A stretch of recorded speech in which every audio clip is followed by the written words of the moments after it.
उत्तर प्रदेश में रघुराज प्रताप राजा भैया जनसत्ता दल लोकतांत्रिक पार्टी के अध्यक्ष और विधायक, कहीं ना कहीं उनसे जुड़ा हुआ नाम एक भानवी सिंह जो उनकी पत्नी है आता है। लेकिन इस बार भानवी सिंह के खिलाफ एक एफआईआर दर्ज की गई, वो भी आशुतोष सिंह के तरफ से। और कंपनी का जिक्र किया गया कि इस कंपनी को लेकर उनसे विवाद था और कहीं ना कहीं इसी को लेकर वो एफआईआर दर्ज हुई।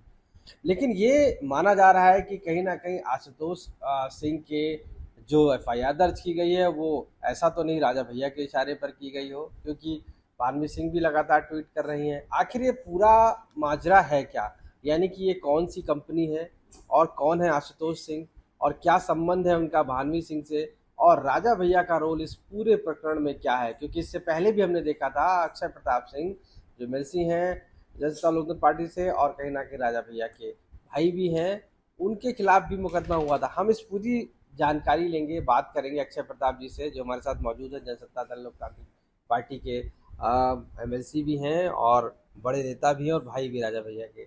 अक्षय जी, ये हमने देखा कि फिर एक एफआईआर और वो भी आशुतोष सिंह की तरफ से। आखिर कौन है ये आशुतोष सिंह और उन्होंने भानवी सिंह के खिलाफ मुकदमा किया है और क्या रिश्ता है उनका भानवी सिंह से और आशुतोष सिंह से? देखिए, ऐसा है, ये कंपनी 2007 में बनी। उस समय दो डायरेक्टर थे, आशुतोष सिंह और भानवी सिंह। और क्योंकि उनको गलत तरीके से कंपनी से निकाल दिया गया, गलत सिग्नेचर से, ऐसा उन्होंने कंपनी में आरोप लगाया। कितने साल बाद? 10 साल बाद कंपनी में उन्होंने आरोप लगाया। और आशुतोष सिंह से राजा भैया से कोई मतलब नहीं है। वो भानवी सिंह के सगी मामी के भाई लगते हैं। यानी सगी कि वो मामा है। मामा ही लगेंगे, सगे मामी के भाई लगते हैं, चचेरे भाई लगते हैं। उससे राजा भैया से कोई मतलब नहीं है। बहुत 10 साल पहले उन्होंने कंपनी में कंप्लेंट किया था। उसके बाद उन्होंने वो उपभोक्ता फोरम में इनके खाते पे स्टे करा दिया था।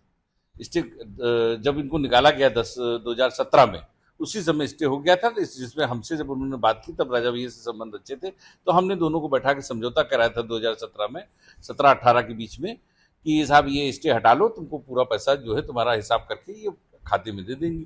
जमीन बिकने के बाद, जब जमीन बिकी तो उन्होंने पैसा नहीं वापस किया। तो ऐसी स्थितियों में उन्होंने फिर से एप्लीकेशन 5 महीने पहले, जब इन्होंने पैसा नहीं वापस किया, तो उस कंपनी के में जो एप्लीकेशन की उसका रिमाइंडर देके एक इन्होंने कोर्ट में दिया, जिससे कि 7 महीने पुलिस ने जांच के बाद इनके ऊपर एफआईआर की।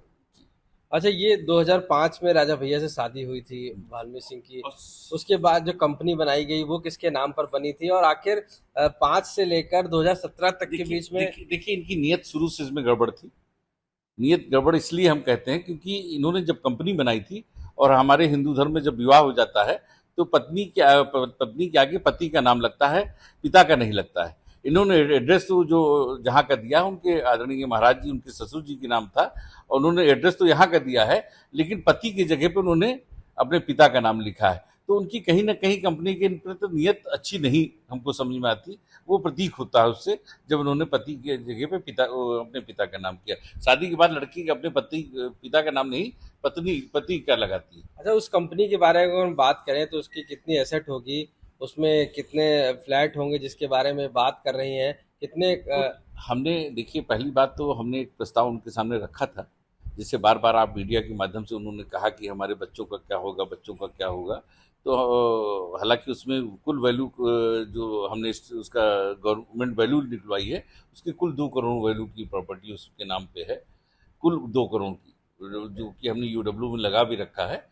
और जहाँ तक उन्होंने ये कहा कि बच्चों के नाम, तो हमने कहा ऐसा करिए कि आप भी, लड़ाई तो हमारी आपकी है, तो आप भी इसमें से कंपनी से इस्तीफा दे दीजिए, हम भी दे दें, और बच्चों के नाम हम लोग कर देते हैं। तो उस पर उनकी कहीं जो है नहीं आया और एग्री नहीं हुई। और इससे लगता है कि उनकी नीयत खाली इसकी है। और जो कि आप जानते हैं राजा भैया का कितना बड़ा नाम है, कितने लोग चाहने वाले हैं। जहाँ तक वो रानी रानी करती हैं, 1947 के बाद सारे वो खत्म हो चुके हैं। हाँ, बहुत सम्मानित परिवार रहा है आदरणीय राजा भैया का, क्योंकि महाराज आदरणीय राजा भैया के पिता बाबा साहब थे, वो हिमाचल के पहले गवर्नर थे। और यही नहीं, पंत यूनिवर्सिटी के पहले वाइस चांसलर रहे वो। और वो उन्होंने डॉग स्कॉट का जो इंट्रोड्यूस किया पूरे पुलिस को वो पहले व्यक्ति थे जिन्होंने डॉग स्क्वाड को इंट्रोड्यूस किया। तो एक सम्मानित परिवार, बहुत ही सम्मानित और बहुत सामाजिक परिवार रहा।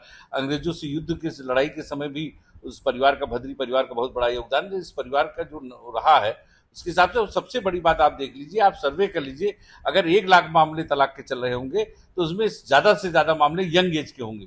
29 साल में अगर कोई तलाक दे रहा है तो यूं ही नहीं तलाक देता है। क्या मतलब है कि जो भानवी सिंह ने तलाक दिया उसके पीछे क्या कारण हो सकता है? भानवी सिंह ने तलाक नहीं दिया है, आदरणीय राजा भैया ने पहले तलाक दाखिल किया है। ये यहाँ थोड़ा सा जी हाँ, राजा भैया और जो तलाक, बहुत रेयर होता है कि पति तलाक दाखिल करे, ज्यादातर पत्नियां तलाक देती है। क्या वजह रही कि राजा भैया ने तलाक? इससे बहुत ज्यादा डिटेल में हम नहीं जाना चाहते हैं इंटरनल मामले में, क्योंकि वो बार बार बोल रही है, इसलिए हमको बोलना पड़ा।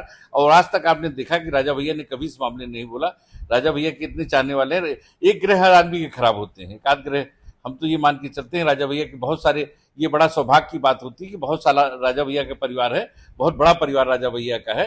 ऐसे में एक मान लीजिए ग्रह उनके गड़बड़ है, यही हम मान सकते हैं। 2 करोड़ की कंपनी थी, 2007 से लेकर 2017 तक एक मामला चला। 17 में उनको हटा दिया जाता है आशुतोष सिंह जो उनके मामा लगते हैं, और फिर वही मुकदमा करते। तो क्या इसके पीछे राजा भैया का कोई हाथ ऐसा लगता है? देखिए, राजा भैया का कोई हाथ नहीं, उनके सगे मामी के सगे भाई हैं, और उधर उनकी बहन ने एफआईआर की, तो राजा भैया से क्या मतलब है सब चीजों से? वो अपनी बहन के खिलाफ उठपटांग बोल रही, और तब बोल रही है, कह रही 25 साल पहले इनसे मतलब जब वो लड़की थी और आप विवाह होकर उनके बड़े बड़े बच्चे हो गए, तब उन पे आरोप लगा रही है। एक आपको भी इसमें एक तरीके से मुकदमा किया गया था, वो किस मामले में किया गया था क्या, और आप किस ऐसे कंपनी से कैसे कनेक्ट है? देखिए, ऐसा है कि उन्होंने बुला के हमसे कहा कि इसका कंपनी का क्या बढ़ाना है, तो उस स्थितियों में अगर आप बन जाइएगा डायरेक्टर तो हमारी कंपनी का ग्राफ बढ़ जाएगा, उसमें बजट बढ़ जाएगा कुछ करके। तो हमसे उन्होंने सिग्नेचर करके ले लिया था, उन्होंने कब डायरेक्टर बनाया क्या बनाया वो तो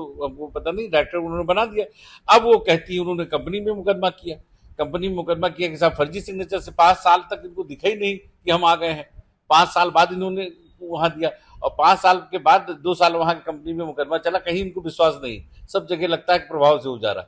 न्यायालय में जब मामला चल रहा है तो दिल्ली पुलिस भी चली गई ईओडब्ल्यू में कि साहब ये गलत हुआ, तो वहां पे एफआईआर हो गई, जिसमें हमने सारे साक्ष्य दे दिए और सारी चीजें हमने दे दी है। और सबसे बड़ी बात क्या है कि कंपनी में जब कोई डायरेक्टर बनता है तो पहले सिग्नेचर होता है, सिग्नेचर के साथ डिजिटल सिग्नेचर होता है।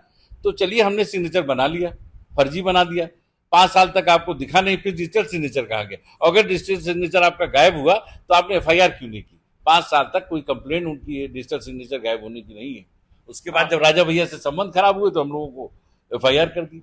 आशुतोष सिंह को भी डायरेक्टर पर से जो थे उसमें हटाया था, उसके पीछे क्या वजह थी और कब हटाया था? देखिए, हमें इसके बारे में, उनके सगे रिश्तेदार हैं, हमें नहीं पता कि उनको क्यों हटाया, लेकिन ये पता है जब उन्होंने स्टे ले लिया था तब हमें उन्होंने बुला के कहा था, तो परिवार के नाते हमने ये मदद की थी कि उनका स्टे वैकेट करा दिया था, एक समझौता करा दिया था कि पैसा आप डाल दीजिएगा। ईओडब्ल्यू में भी हमने इस बात को बयान में दे चुके हैं। इस एफआईआर के बाद लगातार भानवी सिंह की कह सकते हैं एक एफआईआर उनकी बहन ने खुद की, उसके बाद आशुतोष सिंह ने की, और एक एफआईआर। तो इस कंपनी को लेकर बहुत ज़्यादा ऐसा नहीं कि भानवी सिंह ज़्यादा ही कुछ उत्साहित है इसको लेकर, आखिर क्या वजह हो सकती है? हमने पहले भी कहा कि वो भी राजा भैया की बदौलत है, हम भी राजा भैया की बदौलत है। जो कुछ उनके पास है वो राजा भैया का दिया हुआ है, और हमको भी सब राजा भैया का दिया हुआ है ना। तो हमने आपसे बताया कि हमने एक प्रस्ताव उनके सामने रखा था कि आप जब आपके माध्यम से जब हमने कई जगह न्यूज़ देखी कि साहब ये कह रहे हैं कि हमने अपने बच्चों के लिए, हालांकि जितना वो बच्चों के लिए वो 2 करोड़ संपत्ति है, इतना तो राजा भैया साल भर में दान दे देते हैं। तो ऐसी स्थितियों में आदरणीय महाराज जी, देखते होंगे आप ट्रेनों में लोगों को रोज अन्न दान करते हैं, रोज ट्रेन पे जाके इस उम्र में। तो ऐसी स्थितियों में उनका परिवार जो दान देता चला है तो उसकी वैल्यू के बराबर भी वैल्यू नहीं है। फिर भी हमने कहा था कि आप भी इस्तीफा दे दीजिए, हम भी इस्तीफा दे दें, ना आप वो ना हो, बच्चों को डायरेक्टर बना दिया जाए। और इस पे वो राजी नहीं हुई, तो हमें लगता है आपके खिलाफ एफआईआर कर दी? नहीं, एफआईआर के बाद हमने कहा था। अच्छा। एफआईआर के बाद हमने एक प्रस्ताव रखा था उनके सामने, जब आपके माध्यम से हमने देखा बार बार बच्चों के भविष्य, तो हमने कहा बच्चों के भविष्य के लिए तो हम भी चिंतित हैं, तो आपकी चिंता को हम और ठीक कर देते हैं, आप बच्चों को डायरेक्टर बना दीजिए, आप भी हट जाइए और हम भी हट जाएं, खत्म हो जाए बात, लड़ाई हमारी आपकी है।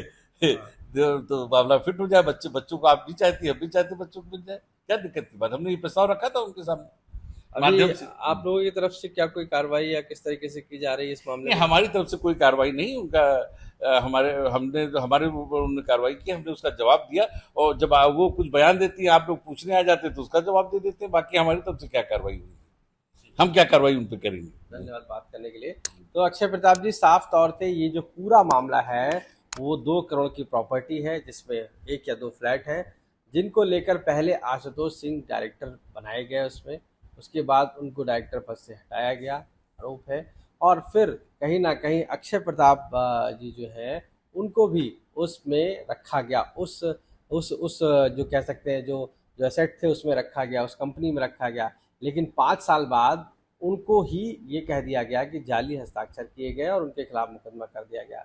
और इस पूरे मामले पर अक्षय प्रताप का कहना है कि राजा भैया से कोई भी इससे मकसद नहीं है, क्योंकि वो खुद उनके मामा के लड़के हैं और उन्होंने अगर लंबे समय से लड़ाई लड़ रहे तो उन्होंने एफआईआर की है, तो वो उनका मामला है। ऐसे में भानवी सिंह की तरफ से भले ही ये कहा गया है कि ये एफआईआर की गई है, सत्य पराजित नहीं हो सकता, लेकिन इस पूरे मामले में यही लग रहा है कि 2 करोड़ रुपए की जो प्रॉपर्टी है उसको लेकर कहीं ना कहीं अब पेच फंसता ही जा रहा है और भानु सिंह के खिलाफ शुरू से नियत लगातार गड़बड़ थी। वो कार्रवाई और एफआईआर के रूप में बदलती जा रही है। लखनऊ से आशीष श्रीवास्तव, आज तक।